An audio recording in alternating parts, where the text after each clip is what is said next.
CHINNARALOKAMOKEDAKALAVIDERSEVATRUST Bantwal ಇದರ ಆಶ್ರಯದಲ್ಲಿ ಬಂಟ್ವಾಳ ಗಾಣದ ಪಡ್ಪು ಮೈದಾನದಲ್ಲಿ ಡಿಸೆಂಬರ್ 21 ರಿಂದ 1 ತನಕ ನಡೆಯುವ ಕರಾವಳಿ ಕಲೋತ್ಸವ 2019-20 ಅದ್ದೂರಿ ಕಾರ್ಯಕ್ರಮದ ಆಮಂತ್ರಣ ಪತ್ರಿಕೆಯ ಬಿಡುಗಡೆ ಕಾರ್ಯಕ್ರಮವು ಶ್ರೀ ಕ್ಷೇತ್ರ ಧರ್ಮಸ್ಥಳದಲ್ಲಿ ನಡೆಯಿತು.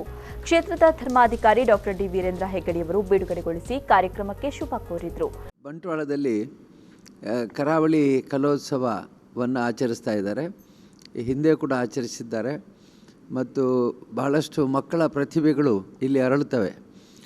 ಮಕ್ಕಳಿಗೆ ಸಾಕಷ್ಟು ಮಾಹಿತಿ ಮತ್ತು ಅವರಿಗೆ ಸಾಕಷ್ಟು ಅಭ್ಯಾಸಗಳು ಈಗ ದೊರಕುವ ಅವಕಾಶ ಇದೆ.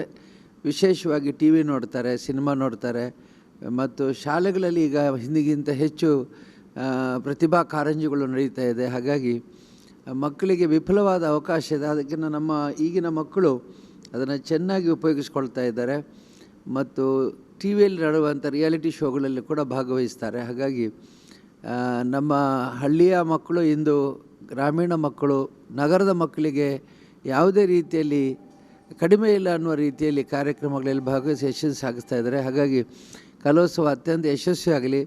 ನಮ್ಮ ಎಲ್ಲ ಮಕ್ಕಳಿಗೂ ಮನೋರಂಜನೆಯ ಜೊತೆಗೆ ಕಲೆಯ ಅಭಿರುಚಿಯ ಜೊತೆಗೆ ಸಾಹಿತ್ಯ ಅಭಿರುಚಿ ಜೊತೆಗೆ ಅವರ ವ್ಯಕ್ತಿತ್ವ ಬೆಳೆಯುವಲ್ಲಿ ಕೂಡ ಈ ಕಲೋತ್ಸವ ದೊಡ್ಡ ಕೊಡುಗೆಯನ್ನು ಕೊಡಲಿ ಅಂತೇಳಿ ಈ ಸಂದರ್ಭದಲ್ಲಿ ಕರಾವಳಿ ಕಲೋತ್ಸವದ ಅಧ್ಯಕ್ಷ ಸುದರ್ಶನ್ ಜೈ, ಚಿಣ್ಣರಲೋಕ ಸೇವಾ ಟ್ರಸ್ಟ್ನ ಸ್ಥಾಪಕ ಹಾಗೂ ಸಂಚಾಲಕರಾದ ಮೋಹನ್ ದಾಸ್ ಕೊಟ್ಟಾರಿ ಮುನ್ನೂರು, ಮಂಜು ವಿಟ್ಲ ಸೇರಿದಂತೆ ಮತ್ತಿತರರು ಈ ಸಂದರ್ಭ ಉಪಸ್ಥಿತರಿದ್ದರು.